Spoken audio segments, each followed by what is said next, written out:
We stopped by Razorback Homestead to chat with Dr. Gemma King about stress, resilience, and keeping your mindset on track when things get tough. As part of raising funds for TIACS and starting these conversations, we wanted expert insight, not just for this ride, but for anyone facing something big. Yes, so I do lots of things, but primarily I'm a researcher in psychophysiology. So that's really how your brain and your body interact, and then how that then plays into how your behavior and how you interact with other people at work, just more generally in your life.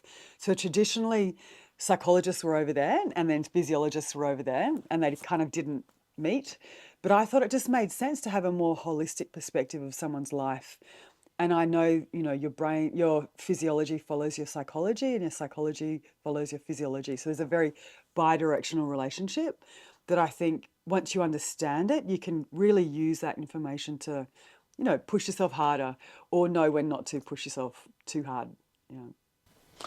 Also, I'm so pumped about this because it's like a lot about what we have been intuitively thinking ourselves. Yeah. And the more and more research and the more people like you that we meet that are like, no, there's research to back this. Yeah. We're like, oh wow, so it is really remarkable. So thank you so much. And I've also worked with some really interesting populations. So I did my PhD at the Special Forces. So that was looking at, it was really like emotional intelligence training on how they could have a preemptive approach to stress before going, getting deployed. And so I learnt a lot from those guys. And then I also did a lot of research, and then taught them a lot of stuff about themselves they didn't know. And then I worked with the Australian Olympic swim team in the lead up to Tokyo, and the Australian Institute of Sport. We did a gold medal ready program. So that was really interesting, looking at how all these psychological principles play out in elite sport. And then I also work with CEOs and people, leaders, and anyone in business. So I've got a really broad range of people who I work with. But I think the unifying thread between all of these populations is stress. High performers have to deal with stress. So, and stress doesn't discriminate or differentiate. And I think, if you can help anyone in a high stress, no fail environment how to manage stress, they'll perform much better. So that's really, I'm a stress researcher. Yeah. Well, and I connect with that too, because a lot of what we do is around, as a company, is around heat stress management. So when it comes to actually from a physiological perspective, understanding like how to support a lot of blue collar workers and helping them keep hydrated and thermally safe in hot conditions. Kind of what stemmed a lot of the ideas that we have around these climate expeditions, because we're like, well, what does climate actually do to the human body? Does our body adapt to it? Does it not? How do we actually deal with those stresses or responses? Being on a roof in the middle of summer, lifting stuff for 12 hours a day is hardcore, and it gets played off as just get on with it. Oh, it's exhausting. And it's like, I think that a lot of those stresses these people just have little to no understanding on how to prepare, perform, and recover from those conditions. And so you just think, oh my God. A meat pie, a ciggy, and a chocolate milkshake is like the not a hydrated body. Not a hydrated body it makes. Yeah. But look, we'll go back into like you've spent years researching resilience. Yeah. What's your definition of it, and how is it different from just mental toughness? Yeah, so resilience is really the notion of coming back from something catastrophic that took you off your normal trajectory, something painful, something that really shifted your perception of reality, or something that physiologically hurt your body, psychologically hurt you. So it's the act of coming back from pain and suffering. Where mental toughness, I think it's more of a personality disposition. So, all people who are mentally tough are resilient, but not all resilient people are mentally tough, because mentally tough people see things as a challenge. They see it as something almost exciting to get over, or they even look for difficult situations. Where resilient people didn't necessarily look for something happened to them, but they've just worked out a way of getting through it. So I think that I think we all need to have a situation where we're faced with the need to be resilient. And I think, modern society is taking away all of those opportunities, especially for kids. We need tough times, we need contrast. We need to know what we're made of. Otherwise, we're really boring and just weak. Agreed. And like I see this as well with because we try to cool down spaces without any air conditioning, because I actually fundamentally believe if you live in air conditioning, go to work to an air conditioned office, go to a gym air conditioned, everything's air conditioned, any sort of temperature environment outside of that Yeah. is like a stressor. Yeah. We live in this thermo-neutral environment. Like any type of deviation from nice temperature is perceived as bad. Where, like, humans never ever in the history of humanity lived in a thermo-neutral zone. We always were either cold, hungry, hot, or tired. Like, it was just the nature of being a human. And for 250,000 years, humans lived like that. And when you think about modern society, like if you have humans, evolution on a 12-hour clock, for like 11 hours and 50 something minutes, we lived, on the savannas of East Africa, hot, cold, tired, and hungry, and in danger.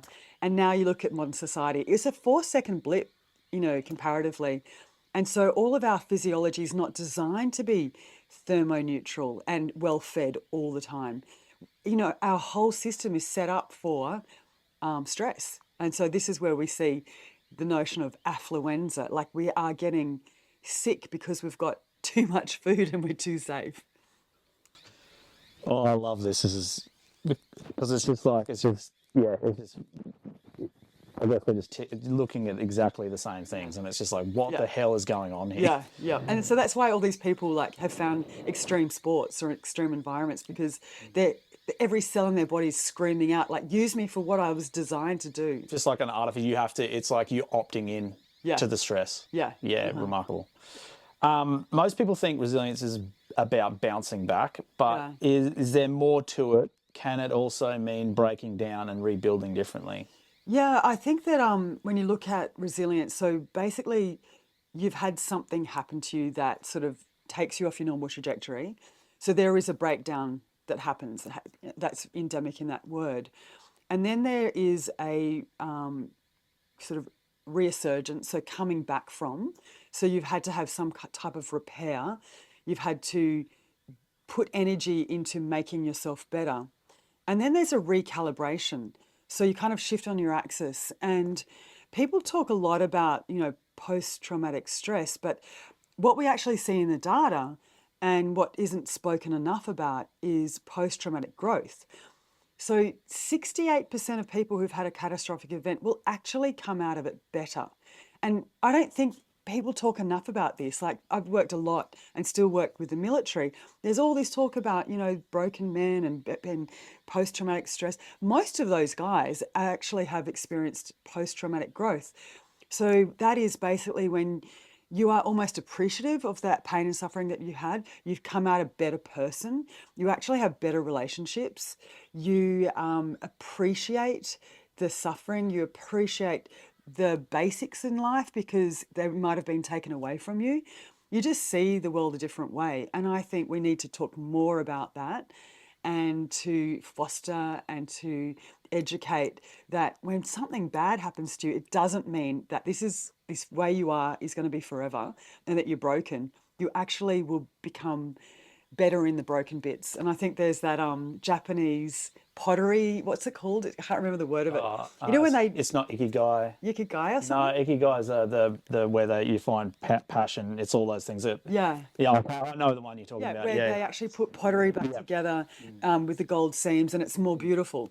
And I think that when you've ever seen someone who's gone through a lot, they're so much more interesting and enigmatic, and that they just know things. And I much prefer to hang around people who've gone through adversity than people who haven't.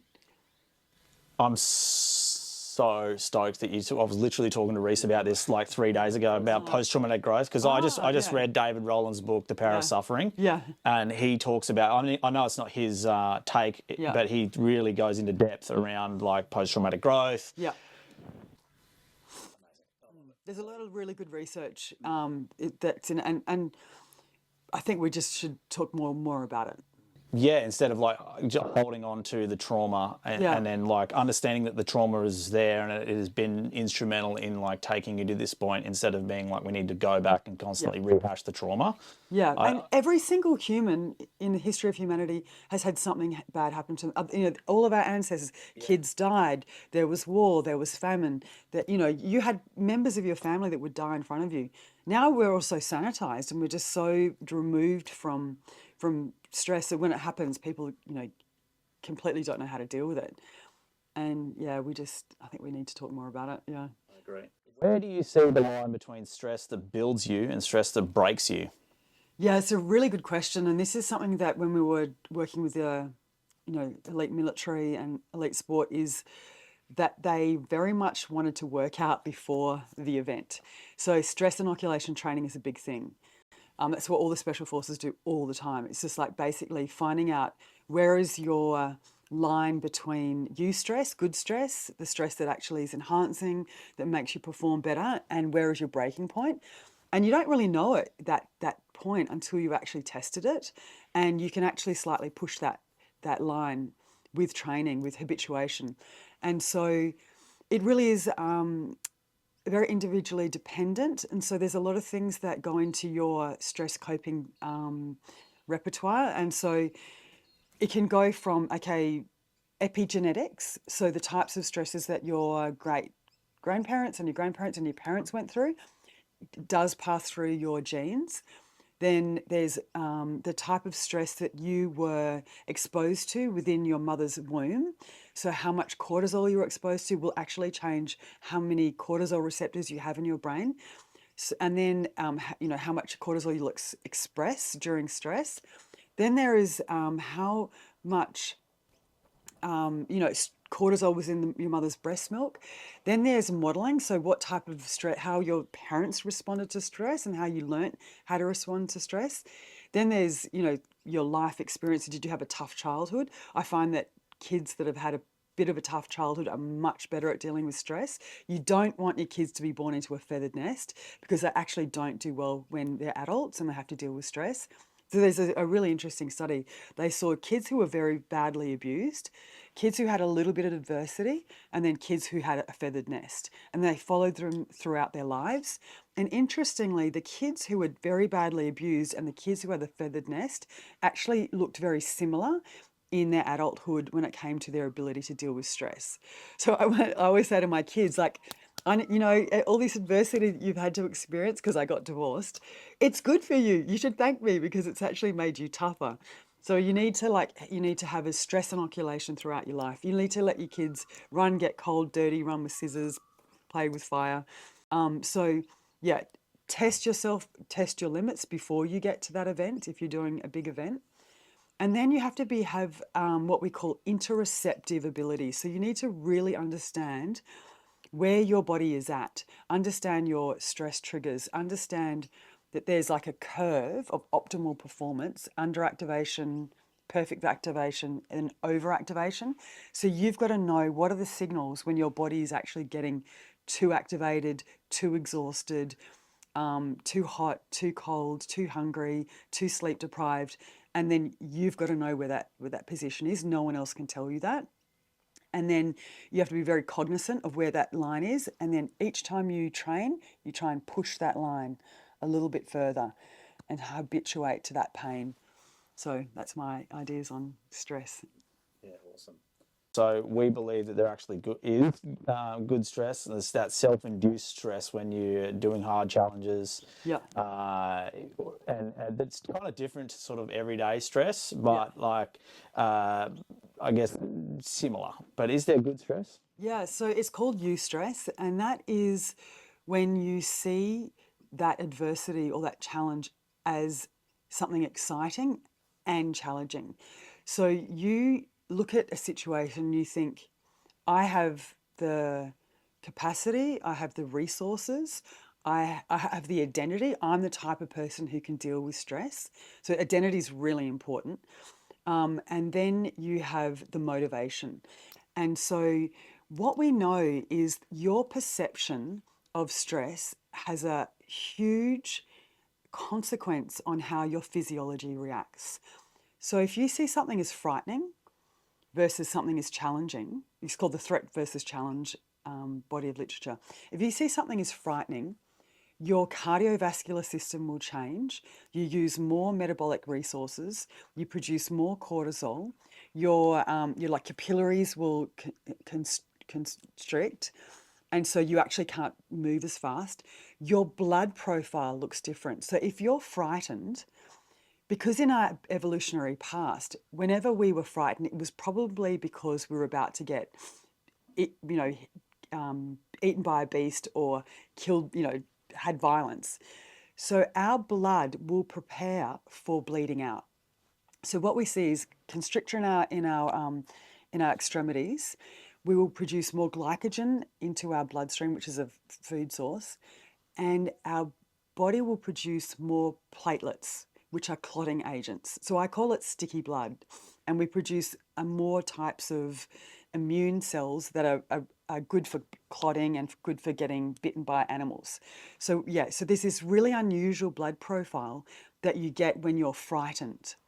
Now, if you see the same situation, like someone coming at you with a spear, and you think, I'm bigger than that guy, or I'm faster, or I'm tougher, you won't produce platelets, that interleukin, the cytokines. You'll produce testosterone. You'll produce cortisol as well, but your blood profile will be open and you'll be one of challenge and that you can overcome this adversity. So your perception of what's in front of you is incredibly important to how your body responds. So what we would do, we'd train athletes and we'd train the special forces when they saw something coming in and they start to feel nervous. We would say, that is not nerves, that is excited anticipation. And you get to choose. Right? They look physiologically the same, stress and excited anticipation look the same, but you get to overlay your cognition on how you perceive that and therefore how your body would react. And when you're excited instead of stressed, you actually use less resources and you've got more in the tank to give to that situation. So it's just, yeah, you've got to train yourself. It's remarkable that from a physiological perspective that the body reacts that way. Yeah. Like remarkable. You I think, know. oh man, you kind of think that it would, but when the data actually shows you, you're like, oh my god, Yeah. this is way more involved than anything else. So what's dangerous about stress is the intensity, the duration, but your perception of it. So they did this really interesting study where they looked at 30,000 people over 8 years, and they asked them two questions. They said, how much stress is in your life? And then how dangerous or how bad do you think that stress is for you? And so there were like groups where people said, yeah, I've got lots of stress in my life and I think it's really bad for me. Where there's people like, I've got lots of stress in my life, but I actually don't think it's that bad. I like it. And that in that Venn diagram where the stress is bad and I've got lots of stress, those people were much more likely to die in the 8-year period. So your thought about what stress does to your body and if it's good or bad for you actually changes like how long you live. So yeah, not only just in the moment, but more broadly over time, your perception of stress is very, very important. Holy, okay. Yeah, there's this awesome study where they looked at the mindset of stress, and they interviewed housekeepers who were like cleaning hotel rooms, right? And these were just like, sort of middle-aged women, not very fit, and they tested all of their vitals. And then they said to them, like, how much exercise do you do in your day? And they were like, oh, no, we don't do any exercise, nothing. We just work too hard. We never exercise. And then half of the group, they said to them, well, actually, the amount of exercise that you do in your work day is more than the general surgeon would recommend for any person. So your job is actually very physically active and it's more exercise than most people do. And they were, really? And then the other half of the group, they told them something else. Then they followed these women over 3 weeks. And what they found was those that they told that their jobs were actually good for them and that it was a lot of exercise, their blood pressure dropped, they lost weight, they had different blood sugar profiles, they enjoyed their jobs more. And all it was just they were just told. They were just told like a 2-minute speech that their jobs were actually good for them, and the others had no change. And they were saying, "Are you guys sneaking off and going to the gym?" And they're like, "No," but it's just because they had a different perception of their job. And there's lots of research into this stuff. Your mindset around what you're eating, how much you're exercising, can, statistically significantly change your outcome. Like there was another study. They got people running on what are they called, a track, Like a treadmill, Yeah. and they said to half of them, "You've got a gene that's actually a non-obesity gene," where they told the other people, "You've got the obesity gene," and it wasn't true. But then the people who said that you've got the non-obesity gene, when they were running on the track, they had better CO2 O2 conversion, and they actually lost more weight. But they ran the same amount. And the people who had the obesity gene, they didn't lose any weight.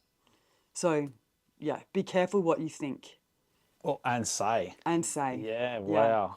Your physiology follows your psychology. In your experience, what usually triggers someone's breaking point during a challenge, and how can they learn to recognise and respond to it in that moment? Yeah, not being prepared for one, and not engaging in stress inoculation, but also social support's a huge thing, right? So if you've got people around you to pull you up in those moments when you don't feel like you can do it, that is like one of the greatest panaceas for the quit reflex, is where you've got a buddy and they can see the look on your face and you're like, "Hey, come on, mate, remember we spoke about this, like you can do it."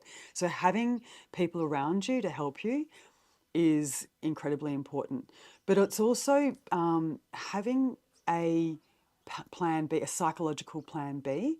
So if you don't know like everyone's got like an angel and a devil on their shoulder when they're going through really hard things. And if you haven't like worked out your conversation with the devil, it can get the better of you. So you've kind of got to have what we call quit antidote conversations ready to go. So when you get to that breaking point, it's usually like, "Oh, I'm getting blisters," or "I think I'm pulled muscles," or "I'm actually getting dehydrated," or like you've got all these excuses in your head, and that you will convince your brain that if you don't do this, you're actually going to have long-term damage. When actually, when you look at people like running marathons, I think they did this study where took a biopsy of people's muscles, and they found they had like 40% more ATP left in that muscle. So your brain will actually make you quit like 40% quicker than you actually physically can do it. It's a evolutionary protection mechanism. So if you are a hunter-gatherer and you were running away from danger, or you were hunting, your brain would have a quick reflex kick in early just so you'd have enough energy to get home. So our brain's got this buffer zone in it that keeps us safe. So you've actually got a lot more in the tank than your brain and your body's telling you to, because it's just a survival mechanism. So if you can just have that conversation with your brain and your body before you get to that point, you go, "This is not real. Don't believe the pain and suffering. Don't believe the exhaustion. I know you've got more in the tank," right? Because there's science to prove it. So you have these conversations worked out beforehand. Work out what are your excuses, your typical excuses, and then have the antidote conversation ready to go in your head. Almost third person your conversations in your head, as if you're like create distance between you and the devil on your shoulder, and then you see it as a third person and you talk to it as if it's a third person, not you, and create distance. That's not me talking. That's something else. That's not what I want. So so having a really good awareness of the devil inside is a really good way of battling that. You become your own sort of leader then, right? And you just like even in a shitty situation, well, somewhat shitty situation, you're just like, "Nah, come on, mate, you can do it." You don't need and to. you say, "I chose this," right? Yeah. Yeah. So when you're really suffering through pain, there's 3 levels of perspective taking. So there's the macro, the meso, and the micro. And we spoke before about I did the massive Murray paddle, which was like 5 hours a day of paddling for 10 hours, sorry, 5 days, 10 hours a day in 42-degree heat in a very unaquadynamic boat.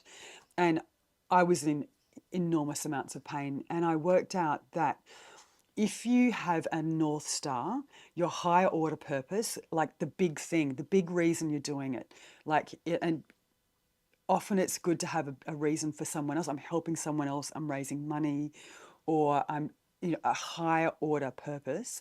Have that in your mind, and then have a micro perspective, which is I'm just going to get to that next tree, which is just 5 meters away. And then when you get to that next tree, you save it and you go, congratulations, give yourself a tick. And what you're actually doing is giving yourself a hit of dopamine. And you have to set up little tiny systems of getting micro doses of dopamine, where if you have your perspective in the mesozone, which is the mid, like, oh my God, I've got like 10Ks still to go. That's actually too much for your brain to bear. So you have to oscillate between the big picture, the North Star, and the micro and the next step. And I find if you can oscillate between those two, you can get through a lot of pain. But when you think, man, I've still got 4 hours of this, that's when your brain starts to break down, because it's, for some reason, your brain can't deal with that. I'm really stoked that we're having this chat before we do this, because we're now looking, it's a lot further than we've ever cycled ever before. Yeah. So, and look, we've faced these sort of situations in the last challenges, but this is like so much more. Yeah. So to put kind of like little strategies in place to be like, nah, Yeah. like, you sort of skip that mesozone. That's really good. I also found, what you can do is you can count, and you can say, I'm going to see how many, pedals it'll take to get to that next rock. But I found that you actually count down backwards is easier than counting forwards for some reason. So if you can count backwards, that Little works. trick. Yeah, it's a little trick. Well, I did, because I was like, I was actually just talking about this on the way out. I did like Army cadets as a kid. Yeah, okay. And it was amazing for me, because I was a little bit of a shit kid when I was like a teenager. But so it was good. It was a good sort of 2 years where I did that. And I actually found myself the first season when we were hiking through the Alps in the snow. Yeah. It was like left, right, like left, left, right, left. And it just kept like that rhythm of they would march us. I just kept that in my head. And it just kept, like, it was almost like a drone in my head. Yeah. And I just focused on that. Yeah. And I was like, holy, we've like literally hiked like 30 Ks. Yeah, today. you can see why they sing that left, right. Yeah, if Yeah, you can get a tempo, a song, that's also really good as well. And there's also, identity's a really, really big thing. You're like, I'm the type of person who is tough, can get through this. And you've got to like remind yourself of that identity. And then what you do is you have one word that typifies and is emblematic of that identity. And so you can go mongrel, mongrel, mongrel. And you just say that one word over again. Because I actually did a study looking at people's self-talk. Incredibly important. You've got to have self-talk sorted out. And they said, they looked at people who did extreme sports. And they either had like, come on, you can do it. And they had like a longer sentence, or they just had one word that related to their identity. They found that the one word was much better, because it's metabolically less expensive to think the one word than it is to think sentences. Like every single bit of glucose matters when you're in this situation. You have to be very, very careful of what you let run around in your head, because thoughts are expensive. Thoughts become chemicals. That can become cortisol, and cortisol is expensive. So you have to be very, very efficient at your self-talk, and have to be very careful about what you let run around in your head. And you can test this out. If you're on a stepping machine and then you remember something humiliating or a low vibration thought, you'll actually like in that moment feel like, oh, I don't want to get off the stepping machine. So thoughts really, really do affect how your physiology and how much energy you can use. Another thing which is really important in terms of self-talk, when you're tired and exhausted, what you've got to do is think of a line in front of you, and your thoughts are either zeros or ones. Zeros are thoughts which deviate you away from your goal. One thoughts are thoughts that like are positive and are enhancing and drive you towards your goal. And then when it comes down to it, you can say, was that a zero thought or was that a one thought? When you're really tired and exhausted and you say, I'm having no zero thoughts. When you see this negative thought come in, this I can't do it, this is awful, you just go, no, that's a zero thought. And that's actually making me tired and pulling me away from my goal. And I just think I just want one positive thoughts, one thoughts. It's a good strategy. What are the main stress types that people have, and does time and nature help at all? Yeah, so we've got acute stress, it was like short-term stress. It's like just in the moment. And then there's more chronic stress. And then there's more like you've got lifetime, like traumatic stress. And so I think that being in nature is incredibly important for dealing with stress. There's so many meta-analyses that demonstrate that that there's actually phenols that come off trees which have been shown to reduce cortisol and increase your natural killer cells, which is part of your immune system. There's forest bathing that's been shown to be incredibly good for mental health, for your immune function, for your stress. So I always say, if you're sitting anywhere and you feel stressed, try and look at green, because for the human brain, our primitive system loves the color green, because for our human brains, what does green mean? Rain, water.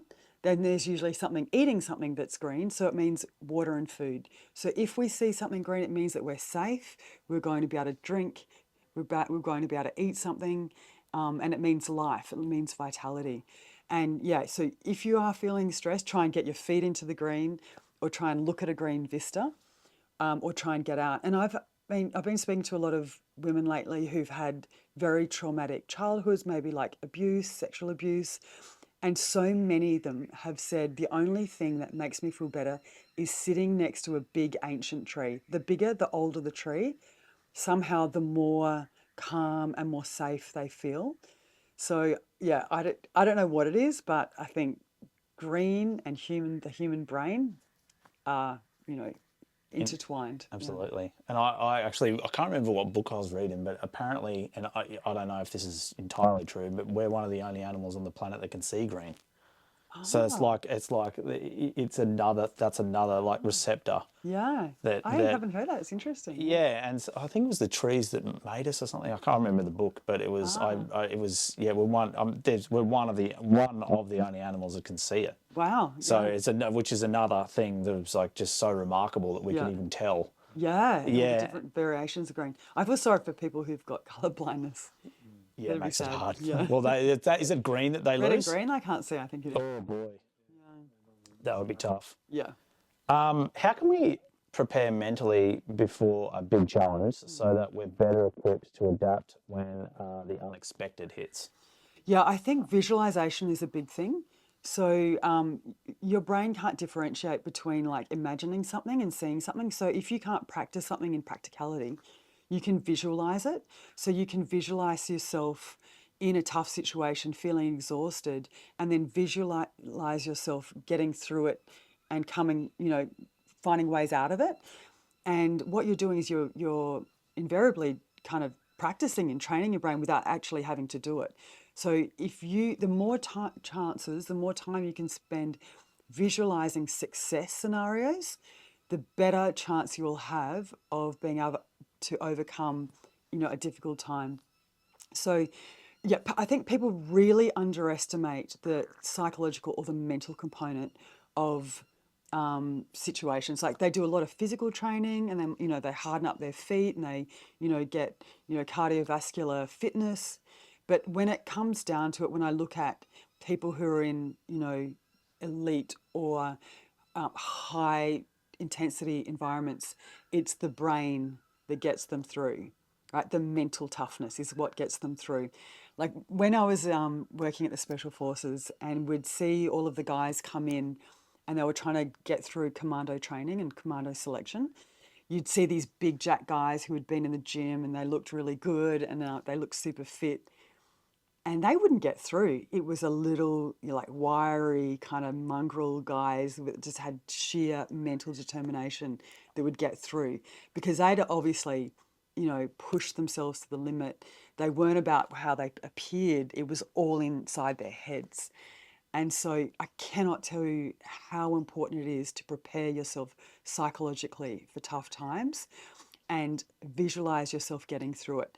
Have that self-talk plan, have that, the quit antidotes, have a buddy system, know what your friends' stress styles are so you can see it on their faces and you can see it coming, and then talk out with each other. When you see me looking like this, tell them what you would like to have happen. This is what we did when we were training to go into the Olympics. We got a lot of the team members and the staff, we got them to all articulate, my stress style is this. When I get stressed, I typically go quiet, or I typically get angry, or I typically do this. When I see that, I want you to do this, right? So everyone knows what their stress style is, and everyone knows what each other's stress antidotes are, so you can help each other. It's really, really important. Social connection, having someone else there to just boost you on is just incredibly important. I before I did what I do now, I used to be the logistics manager for Ironman. And is what you were saying around like the whole like mental toughness, and like you see these people that are like on the outside, you would say that they are not fit, and they just like they just keep going. Yep, mongrel, Insane. Like, and you're just like, how are they doing this? Like, and then you see people that are, they've been training for 12 months. Yeah. And they're like, they fold like halfway through the cycle course because they're just like, I can't keep going. Yeah, it's mental. Yeah, it's so crazy. So we're going to sort of shift gears a little bit, and actually it's really cool because you touched on this before already around like what's the dial. Yeah. So aggression kind of gets a bit of a bad rap, especially in emotional conversations, and we all understand why. Because there's obviously can be really bad aggression. Yeah. But is there a healthy form of using aggression when it comes to physical performance? Oh, absolutely. Yeah. When you talk to the commandos, a lot of them would like get their hate on. They'd listen to death metal and just like conjure that animalistic rage. But yeah, you do have to be careful because it is a very expensive emotion. And when you've got to be sort of metabolically aware of how much resources you've got and how long you've got, you don't want to be burning it up too much. I'd keep your aggression for the end when there's nothing left in the tank.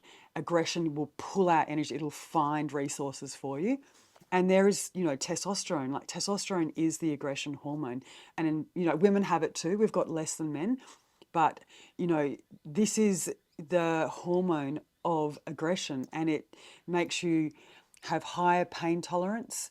It can make you have more endurance. It can make you push through in ways that you never thought you could. So it's almost like when you've got nothing left, you could just start to realize that conjuring that feeling will actually make you produce hormones, which will actually help your muscles to push through. So definitely aggression is a good thing, but not if it gets to the point where it eats up your energy and it depletes you. And you need to have controlled aggression. So they did a study. They looked at people's aggression that was focused on hurting another versus aggression that was focused on beating a situation. And they looked at who was more successful, negative aggression or adaptive aggression, and people who used adaptive aggression were much more successful in sport. So it's about beating a situation, beating their score yesterday, becoming a better version of themselves, using aggression to do that, rather than using aggression to hurt someone. There's a big difference. Yeah, I think it comes out 'cause it's almost like a proverb. I'd rather be a warrior in a garden than a gardener in a war. Yeah. Yeah, and it's Yeah. kind of just like Yeah. just that you have the capacity for aggression, but Yeah. it's that controlled Controlled capacity. aggression. Yeah. Yeah, and I think that people get frightened of like especially aggressive men, but I think for the better part of humanity, we've needed aggressive men to protect us as long as it's channeled and it's used appropriately to help to be better, to do good for the clan rather than just be a single-minded, selfish, aggressive man. Yeah, yeah. That's why it's so important for young boys to wrestle with their dads. And that, it's rumbling and wrestling is literally dads teaching them how to control their aggression. It's incredibly important that's what young boys need to do. They need to rumble, they need to wrestle so that they know their limits. They know when they're starting to get too overactivated. They know how to rein it back. And I think that's really unfortunate in schoolyards. We don't let kids play and fight and muck around, and then they get to like teenagehoods and they've got these bursts of testosterone and rage, and they've never been taught how to manage that. So yeah, I think a lot of society we're doing ourselves a great disservice by not allowing boys to be boys. Well, and it kind of almost ties into the fact it's like, you're so right about this, and we're deviating a little bit, but the fact that it's just like when a teenage boy becomes aggressive, it's shocking because they're like, whoa, where did this come from? Yeah. And it's like they can't control it. Yeah. They weren't controlling it as much as a kid. Yeah. And then they're here and they're now bigger and stronger and they're like, oh, well, I'll kill anyone. I'm but they crazy. don't have the neural like they haven't got their brains are not myelinated. They haven't quite connected their aggression part of their brain with their prefrontal cortex. So this is a problem, right? Because they've got a body of a man, they've got the testosterone, the strength of a man, but they don't have the connection to their higher order executive thinking to down-regulate that. And that can follow a lot of men into adulthood. Well, it's 25 that before men actually become myelinated. Yeah, which is, I only found this out recently too. Yeah. I was like, well, I mean, that explains. So much. Yes. Yeah. Oh, and you may disagree with this, and I just want to know what your thoughts are, but why do you think there might be a stigma, especially for women, around using aggression or assertive energy in sport, but also in challenges and even in life? Oh, yeah, there is such a double standard when it comes to what's promoted and rewarded in men. And then if women act the same way, you get a lot of side eyes, you get a lot of, people don't like it because there's these stereotypical gender roles that women should play. We should be agreeable, we should be sweet. Anyone who's a bit aggressive or a bit, physical, get a bit physical, it doesn't fit the prototypical concept of what a female should be, which I think is unfortunate because there's so many capable females that really should be, promoted, should be earning equal amounts of money that men in sport do. And there's, so fewer role models for females. And you look at, I think, I saw a statistic the other day, I think it's 47% of females actually stop playing sport when they hit puberty because they don't, there's a lot of of their reproductive systems and it's hard to play sport for them. But also that they're frightened of getting physical and hurting each other. And then there's a lot of society saying that doesn't look good. You don't look pretty. You don't look, like what we want you to look like. And so, yeah, it's sad because we really should be promoting young girls through sport. And, for a whole range of mental health and physical reasons, women need to play sport and need to be involved in community and moving their bodies. And I think this whole thing about women, we don't want them to look aggressive, is very much part of it as well. Where I don't seem to see it as aggression, you can see it as physical capability. It doesn't have to be then labelled as, oh, you're aggressive. So you grew up in the city, or you were just lived in the cities for quite a portion of your life? My dad was a hotelier, so we lived in a big hotel in a hotel room, and I used to eat breakfast, lunch, and dinner in a 4 or 5 star hotel room, like, or a restaurant. So I had people all the time. And then I've always lived in a city, but then my grandfather was a dairy farmer. And so we've always had farms, or like we'd go to the farm on the weekend or everything, but like pretty much a city girl. I lived in a hermetically sealed hotel room, temperature, like neutral, everything like I never got cold or hot. I was just like, yeah, always in this kind of like perfect little environment, lots of food, everything was just like nice. And so I actually used to crave going out to the farm, getting dirty, getting cold, like running through dams. I used to love it because my whole, city life was just the opposite. I love that. I love that because it really does paint the picture about like, hey, nature is so important. You Yeah. can't, like, there's a craving within you that you might not give voice to or Yeah. even recognize in yourself. But then when you're in those situations, you're just like, I love this. Yeah, I think they said if you move to a house where you can see green, it's the equivalent of like getting a 10,000 US dollar pay rise in terms of happiness. I'm like, it's got to be more than that. That was old research, but yeah. That's a lot. So we're trying to shift the culture around comfort and resilience through our expeditions. How do you think our modern environment has impacted our mental health and emotional toughness? Terribly. I mean, the only, like the thing about nature is you're forced into testing your physical and psychological resilience because you've got to overcome, like, how do I get, the truck through this mud, dam? How do I, move that log? How do I light that fire? How do I cook my food tonight? Like you're faced with all these like a different multitude of different challenges instead of just like pressing go on the microwave into your like plastic covered meal. So I think it does. It hits different parts of your brain. And I think that we're doing ourselves a great disservice by not letting children be in the wild, be cold, be dirty, fend for themselves, learn how to get themselves a fire, get warm, sleep in a swag, wake up to, frost on their, on their nose. Like you need to do that so that you can test yourself. And you can see it in the mental health of kids. Them being on screens, them being on computer games, them being inside rooms, dark, not actually getting vitamin D, not getting fresh oxygen, always being surrounded by noise, lights, these dopamine machines that like their phones and computers are literally like a hypodermic needle into your skull, just pumping your brain with dopamine, like the fairy floss dopamine. Kids used to have to earn their dopamine once upon a time. They had to do something hard and arduous before they got that biochemical reward. Now you can get on your phone, you can get it for free. It's like cheap fairy floss. And so what's happening is children are finding it very hard to persevere, to actually stick at a job and to fight through any kind of like when it gets tough, because all they can do is get on their phone and get a quick dopamine hit and they just get the biochemical reward without doing anything. It's a really big problem.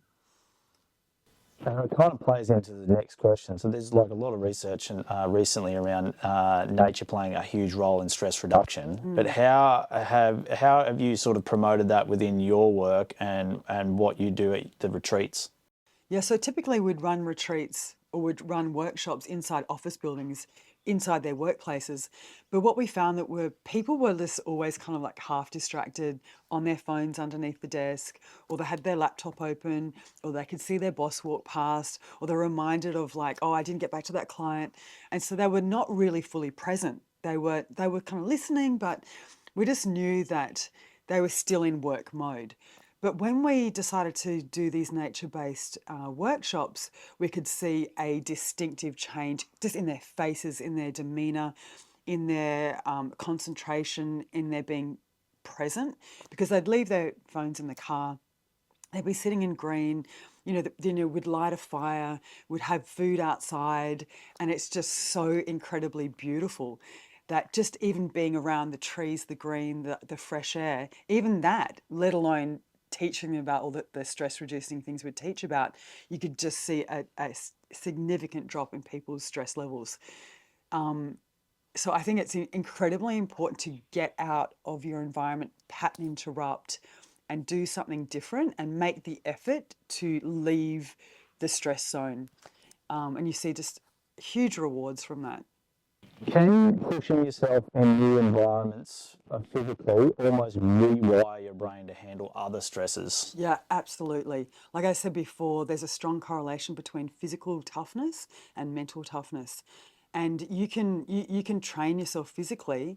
So when you are facing like more difficult emotional situations or cognitive situations, you kind of rely and go, oh, you know what? I could push through that. I can do that. It translates. So I think it's incredibly important that you do actually train yourself physically and put yourself in hard situations. And then you start to trust yourself a lot more. And then you build up memory banks.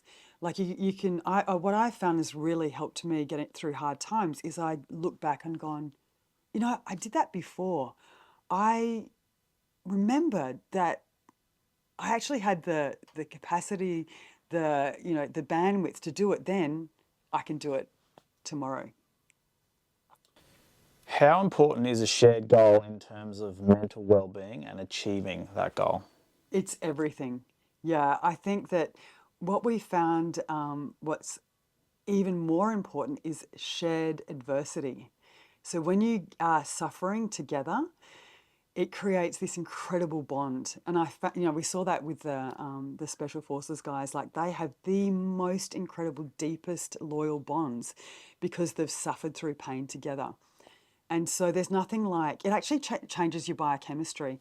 So we know that when men suffer together, we call it the collective challenge state, and it's the combination of testosterone and oxytocin, and it's actually called war love. So I don't know if you've ever felt that, but when you have fought hard like through something together with a mate next to you, there's nothing like that. And it's almost like you're not just doing it for yourself, you're doing it for your mate. And almost like if you have to push hard through something to help another person, you can actually go so much further.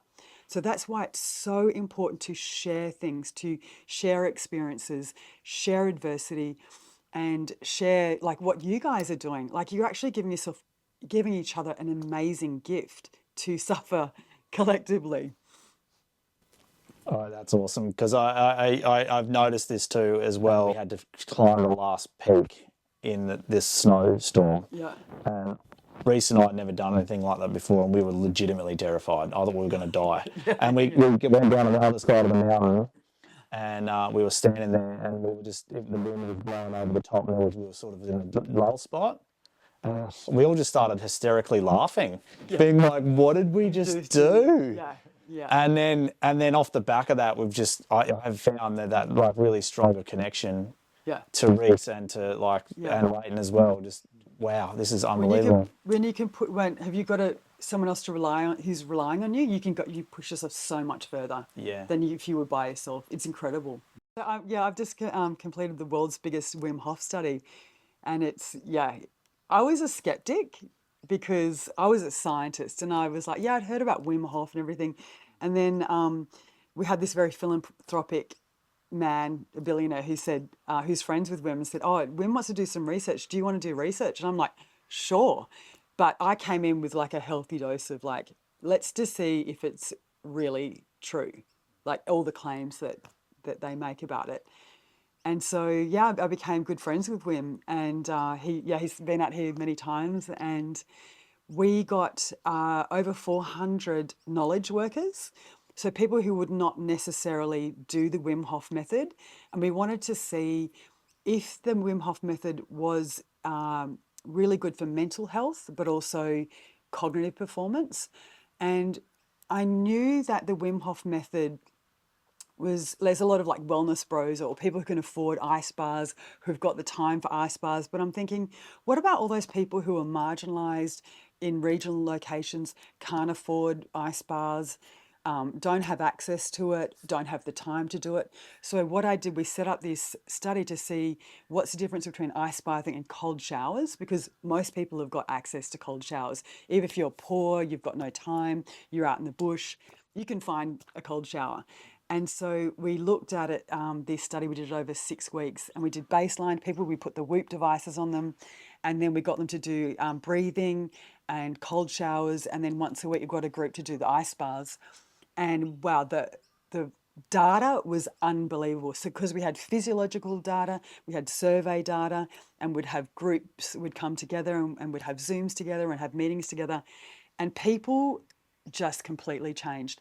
A lot of them gave up like a lot of like sort of substance like drinking, or if they were eating chocolate or they were doing bad things, they sort of lost their addictions. We found that people's mental capacity increased by 33%, people's ability to tolerate stress increased, people's frustration and discomfort tolerance increased. We found that people had more psychological safety, so they felt like they could trust their group more. Like the data was incredible. And then we also looked at grief. In a subsequent study, we looked at how long does the Wim Hof method reduce the feelings that you get from grief. So we had some ex-Special Forces guys, we had people who'd had horrible things happen to them. And that feeling when you're in grief and you're in a black hole and you can't get out of, that funk, you can't get out of that dark place. We thought the Wim Hof method might just give people just a moment in time to just open up and see, okay, I'm going to get up and brush my hair, or I'm going to, call a friend, or I'm going to book that psychologist appointment. We wanted to see like how long we could give people a window of relief. And we found it, if you do the Wim Hof method, the ice bath and the breathing, it will give you relief for 3 to even 9 to 12 hours. And then we also did a study looking at the detoxification impact of the Wim Hof method. So we thought, we're looking at microplastics actually, but we thought we can't, give people, chemicals or microplastics. So we thought, what's one toxic chemical that we can give people safely? And that was alcohol. So we did a really big alcohol hangover study up here, and we got everyone really drunk. And then the next day we tested a whole lot of coordination, their balance, their reaction time, their moods, and we did, like blood alcohol testing and urine, and we found that people's blood alcohol levels dropped twofold in 20 minutes after the Wim Hof method. So if you have a terrible hangover, it definitely works. Yeah. That is really good to know, because I love my wine. Yeah. So do I. Look, the whole point of a lot about what we're doing with, especially with these expeditions, is it's really focus around this one core thing. A lot of the discussions, especially in the media and a lot of people in this industry, that climate change is framed as a fight to win instead of a relationship to rebuild. And they're constantly talking about it's going to be the end of us all, it's going to be this, we're going to have all this death and destruction. And I think the stress is there, and I think there's obviously a lot of data and truth to a lot of that, but it's definitely leading to new things called climate anxiety. Oh yeah, the younger generation are just overwhelmed and consumed with it. Like there's people saying that I'm not going to have babies anymore because they just don't want to bring kids into this terrifying world that we're apparently facing. Yeah. And I see that as like what are we setting them up for when we talk about things like that? From a conversational perspective, it really connects the dots around like it's what you start to believe, because it's just like people constantly saying this is what's going to happen. It's too late. We're done. There's nothing we can do. Where I think we should, like you say, having different conversations, empowering people, giving people hope, and that there is a way forward. And I think it really comes down to that, like, and especially around this pillar, this climate resilience pillar. And I love a lot of the stuff that we've spoken about around like climate change, not climate change, but nature and being out in nature, feeling being too hot or being too cold. And this is how like saunas and ice baths and things like that. These are thermal differences that people don't really deal with. But when they're exposed to them, they go, whoa, I feel amazing. Yeah. how do you feel, I guess, like, especially around those conversations, we could potentially leverage climate Yeah. in a positive aspect or a positive way to help with this, like climate anxiety and that sort of stuff? Yeah, I think like what happens in the micro also happens in the macro. Like people are trying to control the environment when they actually don't even have control over themselves. So I think in order to lead others, in order to lead to have an effect externally, you have to start with your internal yourself, having the ability to withstand, thermal fluctuations within yourself, understanding how you react. So having agency and autonomy over your body first, then you can only hope to have agency and autonomy over your immediate vicinity, then your community, and then more globally, the environment as a whole. So I think people are so out of control of themselves. So then the whole world feels chaotic and out of control. And you can't help anyone, you can't help the world, you can't help the environment when you are out of control.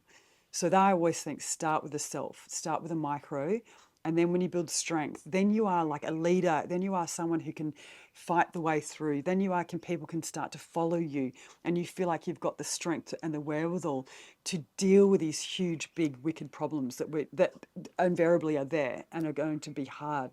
So yeah, start with strengthening yourself, then we can strengthen communities, and then we can strengthen, society as a whole.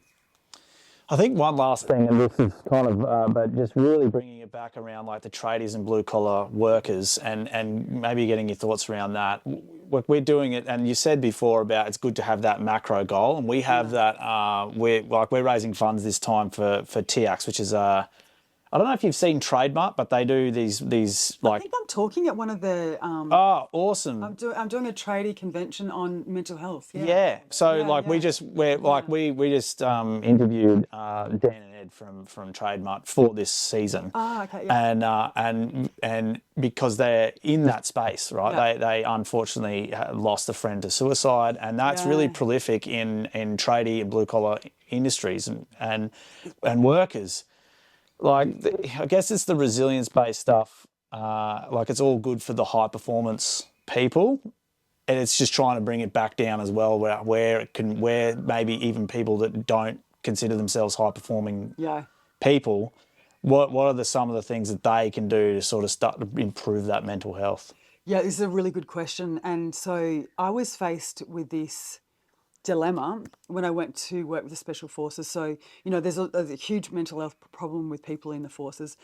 And none of them want to talk about it because it's like perceived as weak, and there's like a lot of stigma around talking about your feelings and if you're not doing well. And so my like perspective was to come in at it from a different perspective. I was talking about performing, optimization. We were talking about the same things that helped mental health, but it was all about like, how do you get your testosterone up? How do you kind of get fitter? How do you like, I don't know, even get more girls? Like, and all of the formula that we were going for was like, sleep well, eat well, get, sorry, it's a bit noisy. So I was about getting the vocabulary into their vernacular about the words that you would use. They're not around suffering and not doing well. It was about, optimization and how we could like stop cortisol to build up our testosterone. And that was the only way that I kind of got through to these guys. It was not talking about poor mental health because I did not want to talk about it. So I talked about performance optimization. And so we'd talk about, there's a formulaic approach: eat well, sleep well, think well, have good mates, have, situations where you laugh and you have dark humor and you do laugh at yourselves. And then all of those things would actually stop them from actually falling into negative mental health. So I think that it's getting better, and then people are getting better at talking about their emotions and talking about mental health. But I think if you do it in the framework of performance optimization rather than get better from being mentally ill. So instead of like saying you've got to come from being sick to normal, I like talking about like you're normal, but you want to get better. And it's the same stuff. And it's like, and again, it touches on the thing that you're talking around, well, sort of around like the mindset around like post-traumatic stress or post-traumatic growth. And it's kind of like flipping the mindset around, like we're not focusing on your mental health, we're focusing on the values and beliefs that you want to aspire to. Yeah. It's like, I don't want to aspire to be sitting in a dark room by myself. I'm broken, I've got to be fixed, and it's hard, and Yeah. it's like, no, you've got to move towards something rather than moving away from something. Yeah, absolutely. That's awesome. Thank you so much. That's it. That's it. Good. Yeah. Thanks, guys. It was really good conversation. That was so cool. Yeah.